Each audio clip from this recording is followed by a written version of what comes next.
May isang introvert na kakakuha lang ng promotion. Tumawag yung boss niya. Congratulations, na-promote ka. Ah, okay po. Thank you. Tapos ibinaba niya na yung phone. Walang celebration, walang pagtalon sa saya, walang yes, finally. Walang story sa Facebook, walang handaan, walang cake.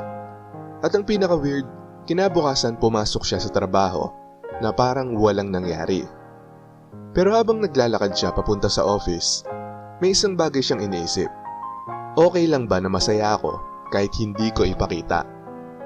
At dito nagsisimula ang tanong, bakit parang kapag introvert, kahit may magandang nangyari sa buhay nila, parang sila pa yung huling taong nakakaalam na dapat silang mag-celebrate? Pero baka sadyang hindi sila yung taong hindi marunong maging masaya. Baka iba lang talaga ang definition nila ng celebration. Kung introvert ka, malamang may ganitong eksena na sa buhay mo.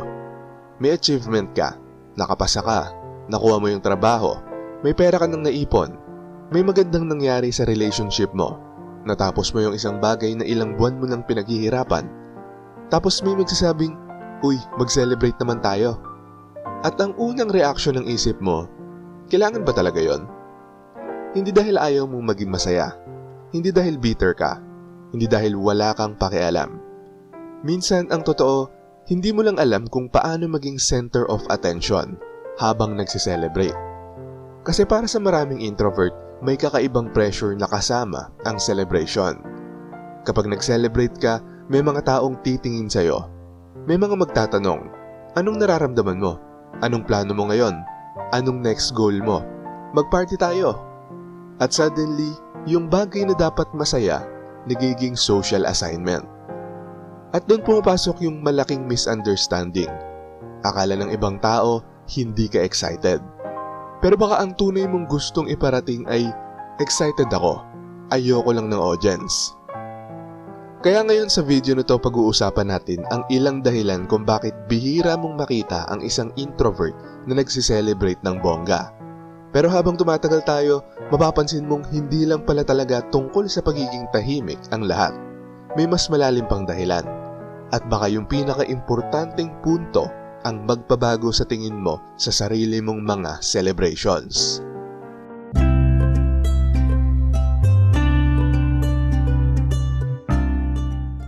Minsan natatakot ang mga introvert na magmukhang mayabang. Si Carl, tahimik siya sa office. 1 taon siyang nagtrabaho ng sobra. Late umuwi, nag-aral pagkatapos ng trabaho, nag-improve ng mga skills, eventually na-promote siya. Nalaman ng mga kaibigan niya, "Bro, congrats sa promotion. Libre mo naman kami." Tumawa siya. Wala lang yon. Hoy, promotion yon. Pero ang hindi nila alam, nung gabing yon, mag-isa si Carl sa kwarto. Binuksan niya yung email niya. Binasa niya ulit. Congratulations. At napangiti siya. Tahimik, walang nakakita, pero sobrang saya niya. Bakit hindi niya sinabi? Kasi may isang thought sa isip niya. Baka isipin nilang nagyayabang ako. Ito ang isang bagay na madalas hindi napapansin. Maraming introvert ang trained na maging low-key. Kapag may achievement sila, instinct na nilang i-minimize ito. Sakto lang, wala lang yun, maliit na bagay lang, may mas magaling pa sa akin. Hindi naman big deal. At minsan hindi ito false humility. Minsan defense mechanism ito. Kasi kapag masyado mong ipinakita ang excitement mo, feeling mo exposed ka. Parang binibigyan mo ang ibang tao ng pagkakataong husgahan ka. Kapag sanay kang maging observant kaysa maging center of attention, mas aware ka sa mga reactions ng ibang tao. Iniisip mo, paano kung sabihin nilang mayabang ako? Paano kung hindi naman talaga yun impressive? Paano kung masyado akong excited tapos may mangyaring mali? Kaya ang safest response ay ida-downplay mo ito. Kung introvert ka, subukan mong palitan ang wala lang to ng actually pinaghirapan ko to. Masaya ako. Hindi yun pagyayabang. Hindi mo kailangan maging loud para maging proud. At tandaan mo, hindi porket tahimik ang celebration, hindi na tunay ang happiness. Hindi lahat ng introvert ay ayaw sa celebration. Ayaw lang nila sa spotlight. May graduation, lahat excited. May mga photographer, may mga pamilya, may mga friends, may video, may group pictures. At may isang introvert na biglang nawawala. Nasaan si Ana? Nag-CR daw. Bakit? Ewan. Pero actually, nasa gilid lang siya. Tahimik. Kasi kakatawag lang sa kanya ng photographer. Ana, dito ka sa gitna. At sa loob ng isip niya, bakit ako pupunta sa gitna? Ito ang nakakatawang part. Pwedeng gusto ng mga introvert ang celebration, pero ayaw nilang maging main character sa harap ng maraming tao. Gusto nilang kumain, gusto nilang makipagkwentuhan, gusto nilang tumawa, gusto nilang alalahanin ang moment. Pero ayaw nilang may microphone sa harap nila. Ayaw nilang magbigay ng speech. Ayaw nilang kantahan ng happy birthday habang lahat nakatingin. Sa isip ng ibang tao, rejection yon ng celebration. Pero para sa mga introvert, maaaring rejection lang yon ng performance. Magkaiba ang dalawa. Celebrations often involve social stimulation. Maraming tao, maraming conversations, maraming ingay, maraming expectations. At para sa isang taong mas mabilis ma-overwhelm sa ganitong mga environment, kahit masaya yung event, nakakapagod pa rin. Pero hindi ibig sabihin na ayaw niya sa mga tao. Ibig sabihin lang may limit ang social battery niya. Kung introvert ka, hindi mo kailangang mag-celebrate exactly the way extroverts do. Kung gusto mong mag-dinner kasama ang dalawang taong mahalaga sa'yo, celebration yon. Kung gusto mong bumili ng favorite food mo at manood ng movie mag-isa, celebration yon. Kung gusto mong maglakad sa gabi at isipin kung gaano ka nakalayo sa dating ikaw, celebration din yon. Minsan hindi sila nagse-celebrate dahil sanay silang magsabi ng next goal. Ito yung medyo masakit. May introvert na nakakuha ng kanyang first job. Congrats! Thank you. First salary. Congrats! Thank you. First promotion. Congrats! Thank you. Nakapag-ipon. Congrats! Thank you. Tapos one day, may nagtanong sa kanya, hindi ka ba proud sa sarili mo? At doon siya natigilan. Kasi hindi niya alam. Baka proud naman siya, pero hindi siya sanay tumigil. Sanay siyang patuloy na umakyat. Pagdating sa isang goal, may susunod agad. Kapag pumasa siya, next trabaho. Kapag nagkatrabaho, next promotion. Kapag na-promote, next savings. Kapag may savings na, next bahay. Kapag may bahay na, next so on and so forth. Walang katapusan. Parang ang buhay ay treadmill. At minsan, yung introvert ay sobrang focus sa improvement na nakakalimutan na niyang tignan kung gaano na siya kalayo. Kapag mataas ang self-monitoring mo, madali mong mapansin ang mga flaws kaysa sa progress. Mas napapansin mo yung may kulang pa, hindi pa perfect, pwede pa akong gumaling. Maganda ang growth mindset, pero kapag sumobra, nagiging hindi pa ako deserving mag-celebrate. At yun ang problema. Kung lagi mong hinihintay ang perfect version ng sarili mo bago ka maging proud, baka hindi na magkaroon ng araw na maramdaman mong sapat ka. Kaya sana, after every major achievement, gumawa ng intentional pause. Sabihin mo, hindi pa tapos ang journey ko, pero deserve kong kilalanin ang part na to. Hindi mo kailangang hintayin ang final destination bago mo i-enjoy ang checkpoint. Minsan ang iniiwasan ng mga introvert ay hindi ang celebration, kundi ang pressure na susunod dito. Imaginein mo, sinabi mong, guys, finally, na-promote na ako. Masaya lahat. Congrats. Wow. Anong next? At doon nagsisimula ang problema. Kapag ipinakita mong proud ka sa isang achievement, minsan feeling mo kailangan mong panindigan yon. Kapag sinabi mong, dream ko talaga to, biglang may mga expectation. Anong next? Kapag nag-post ka, finally, I achieved this. May mga pumupuri, may mga nagtatanong, may mga nagko-comment. At baka sa loob mo, wait lang, gusto ko lang naman maging masaya. Hindi mo gustong gawing public announcement ang buhay mo. Gusto mo lang maramdaman yung moment. Kaya minsan pinipili ng mga introvert ang privacy. Hindi dahil wala silang pride, kundi dahil ayaw nilang gawing public property ang mga personal achievements nila. Kasi kapag private ang personality mo, may strong boundary ka sa pagitan ng this is mine at this is for everyone. At hindi lahat ng magandang bagay ay kailangan i-share.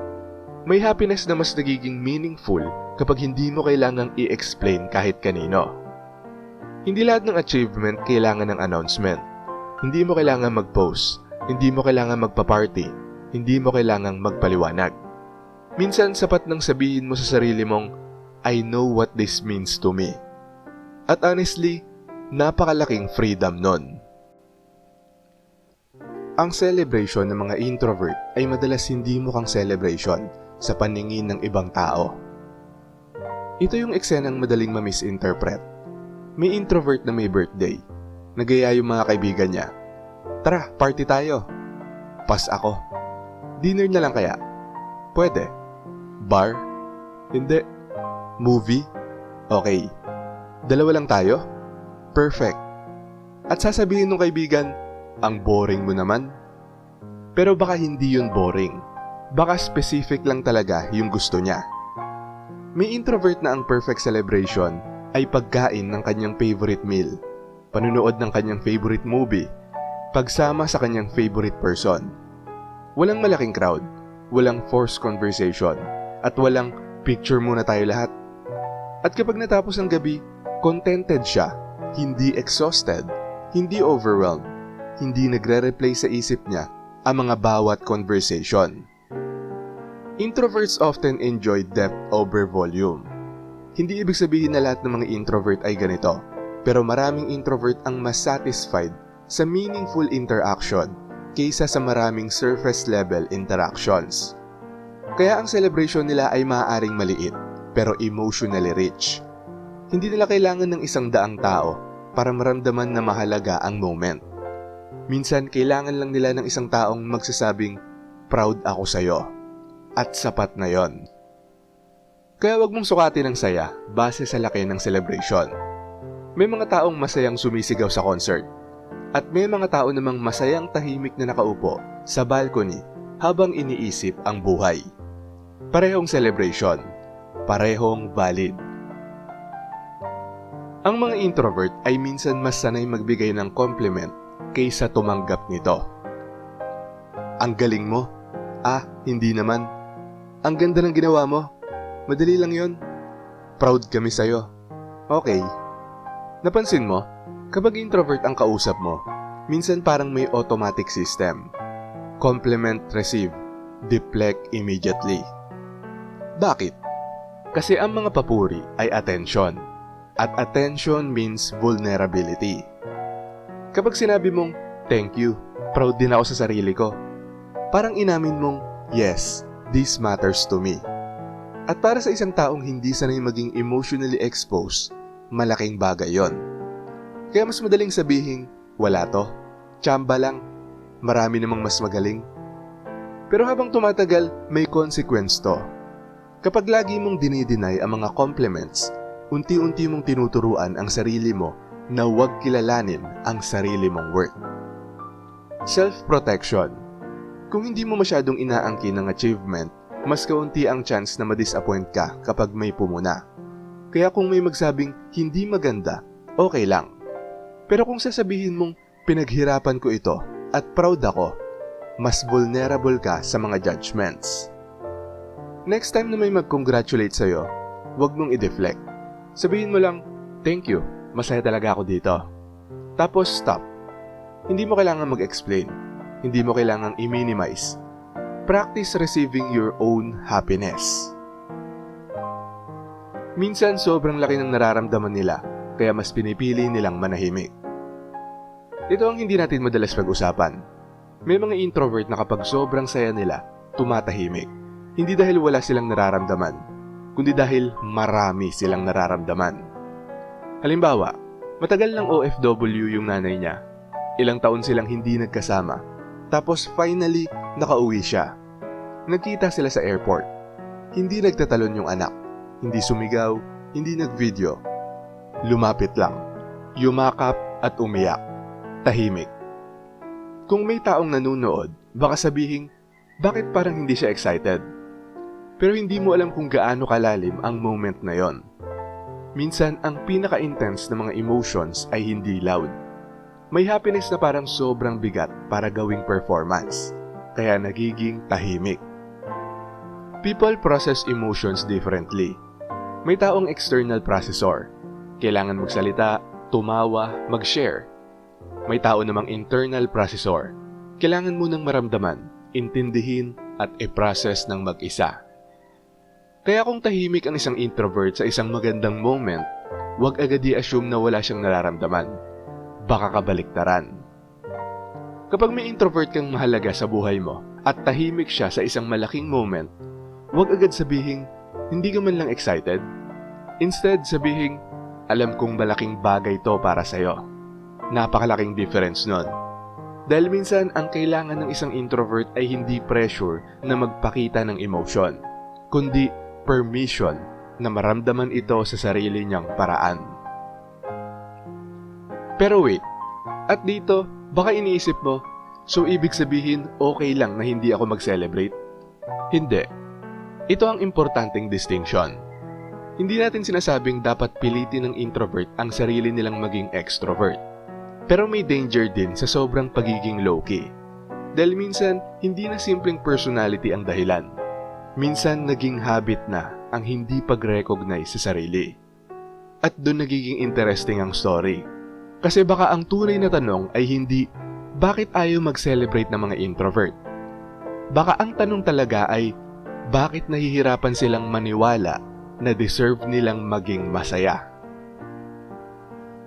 Baka hindi naman talaga ayaw ng mga introvert sa mga celebration. Baka hindi lang sila sanay magbigay ng value sa sarili nila. Imaginein mo ang isang taong buong buhay niyang naririnig ang mga katagang to. Huwag kang mayabang, huwag kang magyabang, magpakumbaba ka, hindi ka special, marami pang mas magaling sa'yo. Next goal agad, wala pa yan. At eventually natutunan niya, kapag may achievement, normal lang. Kapag may success, tsamba. Kapag may compliment, hindi naman. Kapag may celebration, wag na. Kapag may milestone, next. Hanggang sa isang araw, marami na siyang na-achieve. Pero wala siyang memory ng pag-enjoy dito. May trabaho siya, may savings siya, may mga accomplishments siya, may mga taong nagmamahal sa kanya. Pero kapag tinanong, ano ang proudest moment mo? Bigla siyang walang maisagot. Hindi dahil walang nangyari, kundi dahil hindi niya tinuruan ang sarili niyang huminto at tumingin. At ito ang mahalagang insight. Celebration is not always about showing other people what you succeeded. Sometimes celebration is simply telling yourself na recognize kita. Alam kong nahirapan ka at proud ako na hindi ka sumuko. Hindi kailangan ng party, hindi kailangan ng audience, hindi kailangan ng mga Instagram post, hindi kailangan ng fireworks. Kailangan lang ng acknowledgement. Dahil kung lagi mong hinihintay ang approval ng ibang tao bago mo payagang maging proud ang sarili mo, baka habang buhay kang maghihintay.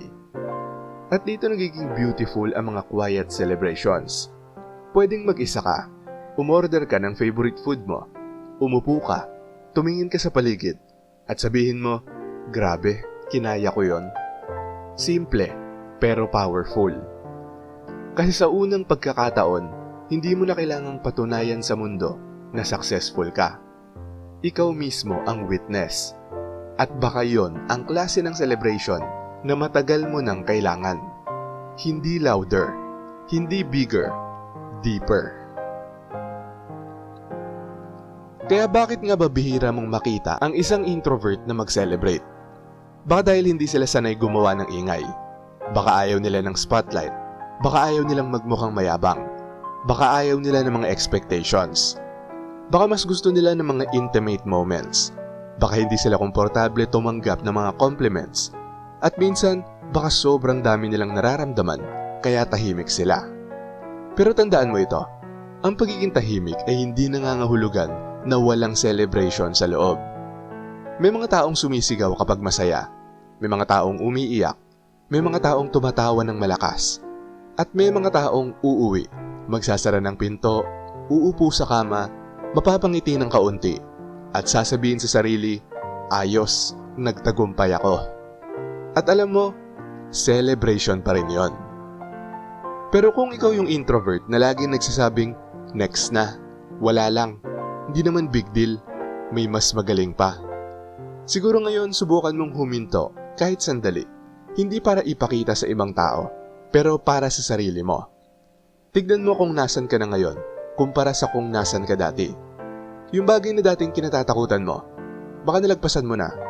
Yung bagay na dating imposible, baka normal na sa'yo ngayon. Yung dating version mo na akala niya hindi niya kakayanin, tignan mo siya ngayon. Nandito ka pa rin, at baka yun mismo ang kailangan mong i-celebrate. Hindi dahil perfect na ang buhay, kundi dahil kahit hindi perfect, patuloy ka pa rin. Kaya curious ako, bilang introvert, paano ka mag-celebrate kapag may magandang nangyayari sa buhay mo? Tahimik lang ba? Favorite food? Solo trip? Movie? Dinner kasama ang isang tao? O hindi ka talaga nagse-celebrate? I-share mo naman sa comments. Baka may ibang taong makabasa ng experience mo at mapagtanto nilang, hindi pala ako weird. Iba lang pala talaga ang paraan ko ng pagiging masaya. At baka yun ang pinaka-importanting celebration sa lahat. Ang matutunan mong hindi kailangang maging maingay ang saya para maging totoo. Shoutout sa mga nanood ng maraming naiinis kapag biglang nagbago ang isang introvert. Shoutout kay Rome Roma, in English handsome. Sabi niya, ako extrovert man ako, pero naniniwala ako na ang isang introvert ay gustong mag-isa dahil nga naman walang stress. Makakaiwas sa mga taong manluloko at sa mga taong mahilig mang-alipusta ng kapwa. Ako extrovert man ako pero gustong gusto ko ang pag-uugali ng mga introvert. Tulad ng hindi marunong mang-alipusta ng kapwa o hindi mapangmata sa kapwa. Ako gusto ko forever single dahil walang stress. Sabi naman ni Pax Tumulak, thank you sir. There are people who will tell you that you have changed. They just don't know that they are the reason why you have. Nakakalungkot lang isipin na ang taong mahalaga sa'yo ay hindi ka naging mahalaga. Thanks again sir, take care always, and God bless. At ayon naman kay Bobby Maloloy On, ganyan yung mga katrabaho ko. Pag nag-uumpukan sila, pinag-uusapan ako. Hanggang sa nakakuha ko ng tiyempo, yung pinakamakulit sa kanila na napakalakas ng boses, nilapitan ko sa sulok. Bigla ko siya kinorner. Tinanong ko kung may problema ba siya sa akin. Ang reply niya sa akin, dun tayo mag-usap para marinig nila. Sabi ko, dito tayo mag-usap. Pag nandun ka, malakas loob mo eh. Sa sobrang tahimik ko, binuli ako. Akala nila hindi ako nakikinig sa kanila. Simula nung nabalitaan nilang kinorner ko yung pinakamaingay sa kanila, nag-iba na ang tingin nila sa akin.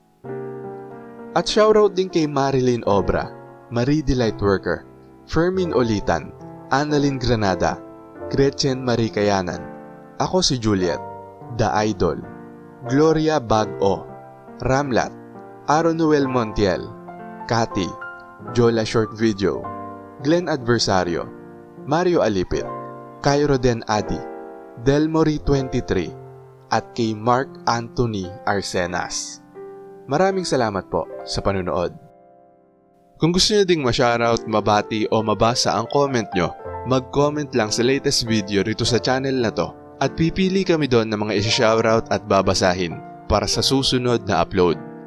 Kung nagustuhan mo ang video na to, huwag kalimutang mag-like, i-share to sa iba at mag-subscribe na kung hindi ka pa nakaka-subscribe. Maraming salamat at see you next time.